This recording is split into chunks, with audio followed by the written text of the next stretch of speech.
سب سے امپورٹنٹ کام جو مجھے سمجھ میں آتا ہے، اپنی کامیابی کے لیے جو سب سے پہلی چیز چاہیے، اپنے آپ کو سمجھنے کی کوشش کریں۔ کیا سمجھنے کی کوشش کروں؟ میرے اندر ویکنیسز کیا ہیں، میری کمزوریاں کیا ہیں؟ کیا یہ ہو سکتا ہے کہ اس دنیا کے سارے کمالات میرے اندر آ گئے ہوں؟ ایک آدمی آ جائے تو بڑی بات ہے، سارے تو کہاں آئیں گے؟ تو میں سب سے پہلا کام یہ کروں کہ اپنی ویکنیسز کو پکڑنے کی کوشش کروں۔ مثال کے طور پر، اور یہ بالکل پریکٹیکل عرض کر رہا ہوں آپ کی خدمت میں، آپ کو اور مجھے چاہیے کہ جتنا جلدی کر سکتے ہیں کام کر لیں۔ مثال کے طور پر اگر انسانوں کو 3 حصوں میں تقسیم کروں، بہت جذباتی، بہت عقل مند اور درمیانی درجے کے، تو میں کہاں پر ہوں؟ اچھا، ہر آدمی کہے گا میں وہ درمیان والا ہوں۔ تھوڑا سا لوگوں سے مقایسے میں دیکھ لوں، میں جذباتی زیادہ ہوں، عقل پسند زیادہ ہوں، یا نہیں کسی معاملے میں میں بہت جذباتی ہوں، کسی معاملے میں زیادہ جذباتی نہیں ہوں۔ جج کروں اپنے آپ کو۔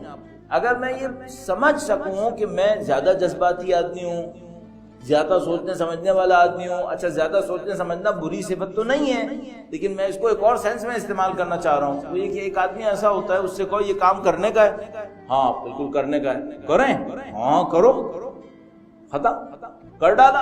اچھا ابھی سوچا تھا، منصوبہ بنایا تھا اس کا، نہیں، بس مجھے لگا کہ کرنے کا ہے، میں نے کر دیا، بعد میں کیا ہوگا؟ اگر قوم بھی یہی کرنے لگے پھر کیا ہوتا ہے؟ 30-40 سال ضائع ہو جاتے ہیں، 1-2 نسلیں بوڑھی ہو جاتی ہیں، پھر سمجھ میں آتا ہے تھوڑی سی جذباتیت ہو گئی، تھوڑا ہاتھ سنبھال کے کام کرتے تو شاید اس سے بہتر ہو جاتا۔ ہم انسان بھی ایسے ہیں، تھوڑا سا اپنے آپ کو جج کرنے کی کوشش کریں، میں کس ٹائپ کا آدمی ہوں، ذرا تیزی سے چل پڑتا ہوں۔ اچھا کچھ لوگ ہوتے ہیں بہت سلو چلتے ہیں، اتنا سلو چلتے ہیں اپرچونٹی مس ہو جاتی ہے، جو موقع ہوتا ہے اس پہ کرتے نہیں ہیں، بہت سلو ہوتے ہیں۔ تو میں اپنے آپ کو جج کرنے کی کوشش کروں، میں کس ٹائپ کا آدمی ہوں، تھوڑا تیز آدمی ہوں اس معاملے میں، سوچے سمجھے بغیر چل پڑتا ہوں، تھوڑا رک کے چلنے والوں میں سے ہوں، بہت زیادہ سوچتا سمجھتا ہوں، وقت ہی نکل جاتا ہے۔ یا مثال کے طور پر میں اپنے منصوبوں پر عمل کرنے میں کیسا ہوں، منصوبے بناتا ہی رہتا ہوں، عمل ہی نہیں ہوتے، منصوبے بڑے اچھے ہوتے ہیں، یا وہ جو منصوبے بناتے ہی نہیں ہیں، ایسا عمل کرتے رہتے ہیں، ان کو یہ پتہ نہیں چلتا کہ اس سے رزلٹ کیا نکلنا ہے۔ سب سے امپورٹنٹ کام یہ اپنی ویکنیسز کو پکڑ لو۔ دوسروں کی باتیں سننے پر میرے اوپر جلدی اثر ہوتا ہے، دیر میں اثر ہوتا ہے۔ مثلا میں ایک آدمی کے ساتھ بیٹھا، اس نے کوئی باتیں کہی، میں نے کہا لو بھائی مجھے تو آئنسٹائن مل گیا، بڑا زبردست آدمی ملا ہے صاحب، ایسا آدمی ملا۔ 3 دن کے بعد میں اسے کہتا یار کس احمق کے ہاتھوں پھنس گیا۔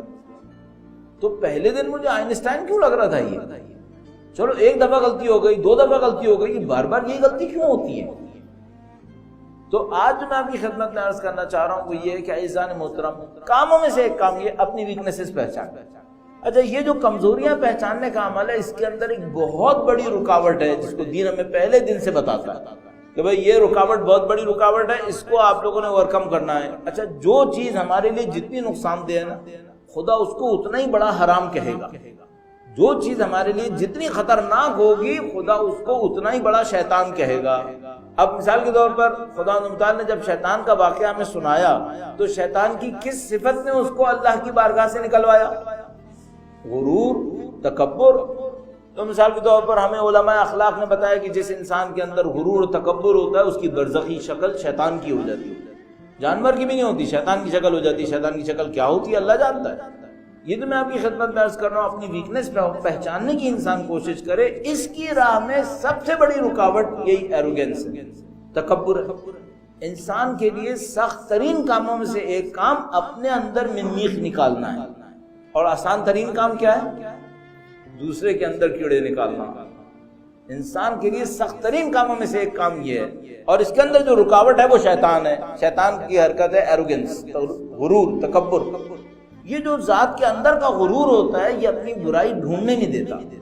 اچھا دوسرے کی برائیاں تو بہت آسانی سے نظر آ جاتی ہیں۔ پہلا کام تو میں اور آپ یہ کریں کہ اپنی غلطیوں کو پکڑیں، اس میں اپنے مخلص دوستوں سے بھی مدد لیں، نزدیکی لوگوں سے جو باخبر ہوں ان سے مدد لیں کہ بھئی کیا ہو سکتا ہے۔ خود سب سے امپورٹنٹ یہ ہے کہ خود جائزہ لیں، کیونکہ آج کل کوئی کسی کی مشکل بتاتے ہوئے بھی ڈر رہا ہوتا ہے کہ بھئی اس کو بتائے گا بعد میں ہوگا کیا۔ ظاہر سامنے والا توضیحات دے گا کہ نہیں میرے اندر یہ غلطی نہیں ہے، آپ نے غلط سمجھا ہے، اس کے بعد وہ یاد رکھے گا کہ اس کے دماغ میں میرے بارے میں غلط فہمی آ گئی ہے، اور تقریباً 70-80% آئیڈیا یہ ہے کہ وہ یہ نہیں سمجھ پائے گا کہ نہیں یہ صحیح کہہ رہا ہے۔ میرے ساتھ بھی ایسے ہی ہوگا، کوئی مجھے کہے گا، میں سب سے پہلے یہ سوچوں گا یہ غلط سمجھ رہا ہے، میرے اندر یہ خرابی نہیں ہوگی۔ تو پہلا کام تو یہ کر لیں۔ دوسرا کام یہ کر لیں کہ اب اس خرابی کے اوپر تھوڑا محنت کرنا۔ اچھا یہ خرابی ایک نہیں ہوگی، اگر ہم اتنے خوش قسمت ہوتے کہ ہم میں ایک خرابی ہوتی، ایک دو خرابیاں تو ویسے ہی چھپ جاتی ہیں۔ خدا تعالیٰ فرماتا ہے ان الحسنات یذہبن السیئات، نیکیاں برائیوں کو ختم کر دیتی۔ فرماتا ہے اگر تم کبیرہ گناہوں سے بچ جاؤ تو خدا صغیرہ کو خود ہی معاف کر دے گا۔ اتنے دروازے تو اس نے ویسے ہی کھولے ہوئے تھے، اگر چھوٹی موٹی خرابیاں ہوتی نا تو معاملہ ویسے ہی ختم ہو چکا ہوتا۔ یہ کہ معاملہ ابھی صحیح نہیں ہو رہا ہے، اس کا مطلب یہ کہ خرابیاں چھوٹی موٹی نہیں ہوں گی، تھوڑی سی گہری ہوں گی۔ تو پہلے تو اس کو ایک سے زیادہ خرابیوں کو ڈھونڈنے کی کوشش کرے کہ بھائی پرابلمز ہیں کہاں کہاں۔ اس کے بعد ایک اور کام یہ کریں کہ اس میں روٹس کو ڈھونڈنے کی کوشش کریں۔ اب دیکھیے دین کیسے مدد دیتا ہے۔ دین نے سب سے پہلے تو کیا کیا کہ خرابیاں ڈھونڈنے کے راستے میں جو سب سے بڑی رکاوٹ تھی یعنی ایروگینس، تکبر، غرور، اس کا خاتمہ کیا۔ کہا بھائی غرور جس کے دل میں آ گیا اس کو اللہ کی بندگی نہیں ملے گی۔ تو غرور کے سارے چیپٹرز کو، تکبر کے سارے چیپٹرز کو خدا متعال نے رگڑ دیا۔ کہا یہ اگر کسی نے دکھایا تو اس کو عبادتوں کا کوئی فائدہ نہیں ہوتا۔ اللہ کے رسول نے اپنی ذات سے جو اخلاق، تواضع اور انکساری میں دکھائے، اس کے ہوتے ہوئے کیا حجت باقی رہ گئی؟ نہ زندگی کے رہن سہن کے معاملے میں، نہ لوگوں سے ملنے جلنے کے معاملے میں، سرداری اور ریاست کے معاملے میں کوئی چیپٹر ایسا نہیں تھا جس میں اللہ کے رسول نے بیان نہ دیا ہو تکبر اور غرور کے خلاف۔ مستحبات بھی ایسے رکھے، سوار شخص پیادہ شخص کو سلام کرے گا۔ اب آپ کسی گیٹ کے سامنے سے گزر رہے ہو، وہاں گارڈ کھڑا، آپ اس کو سلام مارے تو ویسے ہی بیچارہ پریشان ہو کے دیکھنے لگتا ہے یار یہ ہوا کیا، کوئی مسئلہ ہو گیا شاید، کیوں اس نے سلام کیا۔ اللہ کے رسول نے اس طرح نظام بنایا کہ بھائی کوئی تکبر کسی کے دماغ کے اندر نہ آئے۔ تو دین نے پہلے تو ہمیں یہاں مدد دے دی، پھر اس کے بعد دین کیا کرتا ہے؟ دین کیا کرتا ہے کہ ہمیں اخلاقی اصول دیتا ہے اور کہتا ہے کہ بھئی ان اخلاقی اصولوں پر تم اپنی ذات کا جائزہ لیتے رہو۔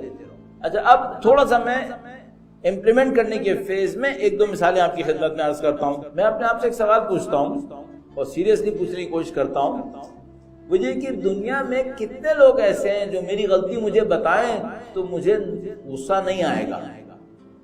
بھئی کوئی میری غلطی مجھے بتائے تو پہلا ری ایکشن کیا ہوگا؟ غصہ آئے گا، کیونکہ میری انانیت پہ ضرب لگے گی، میری خود پسندی کے اوپر ایک ضرب لگے گی، تو پہلے تو مجھے غصہ آئے گا۔ اچھا دنیا میں کتنے لوگ ایسے ہیں جو میری غلطی مجھے بتائیں تو مجھے غصہ نہیں آئے گا؟ جتنی یہ تعداد کم ہے میری مصیبت زیادہ ہے، جتنی یہ تعداد کم ہے میری مصیبت بڑھ گئی۔ کیوں؟ میری اصلاح کا چانس کم ہو گیا۔ دنیا میں کوئی ہے ہی نہیں جو مجھے بتائے کہ میری غلطی کیا ہے، میں نے کسی کو چھوڑا ہی نہیں۔ جو مجھے بتائے گا میں ناراض ہوں گا، جو مجھے بتائے گا میں اس کا انکار کروں گا، معاملہ ہی ختم ہو گیا۔ اچھا کسی سے یہ کہہ کے لڑوں گا، یہ مجھے بتا رہا ہے، اس نے اپنی شکل دیکھی آئینے میں، 25 ایپ تو مجھے بتائیں اس کے۔ ایک اور مجھے بتائے گا کہ ابے وہ جاہل آیا مجھے کچھ سکھانے کے لیے، کسی کو جاہل بولوں گا، کسی کو فقیر بولوں گا، کسی کو کچھ بولوں گا۔ اصول کیا ہے؟ سننی نہیں ہے، سننی نہیں ہے۔ ارے بھائی جب تم سنو گے ہی نہیں، جب میں سنوں گا ہی نہیں تو میری اصلاح کیسے ہوگی؟ سامنے والا زیادہ سے زیادہ ایک گناہ کر رہا ہوگا نا کہ میرے اندر کیڑے نکال رہا ہوگا، لیکن اگر میں اس کی سن لوں اور یہ صحیح کہہ رہا ہوا تو اس نے میرے حق میں کتنی اچھائی کر دی، یہ میں نہیں مانوں۔ تو پہلا کام یہ ہو گیا اصولی کام، اپنی کمزوریوں کو اچھی طرح سے لسٹ کر لیں۔ بہت معذرت کے ساتھ برائیوں کا ذکر کرنا بعض اوقات اچھا نہیں ہوتا ہے، لیکن بعض اوقات پوائنٹ آؤٹ کرنے کی خاطر شاید میری آنکھوں میں شہوت ابھی باقی ہے، نظر پڑ جاتی ہے، شاید دولت کی محبت میرے دلوں سے ابھی نکلی نہیں، دولت دیکھ کے متاثر ہو جاتا، شاید خدا کے خوف سے زیادہ دنیا کا خوف میرے اوپر طاری ہے، اللہ کا خوف مجھے اتنا تنگ نہیں کرتا جتنا بندوں کا خوف تنگ کرتا ہے۔ ڈھونڈ لوں اپنی بیماریوں اندر اندر قرید کے، اس کو لسٹ کر لوں۔ اچھا اس میں ایک چیز بہت مدد دے سکتی ہے، دین اس کو کہتا ہے، دین اصلاح کرتا ہے۔ دین کی افادیت کیا ہے؟ دین نے غرور اور تکبر کا دروازہ بند کیا۔ دین کی افادیت کیا ہے؟ دین نے کہا ہم میں سے نہیں ہے جو ہر روز اپنے نفس کا محاسبہ نہ کرے۔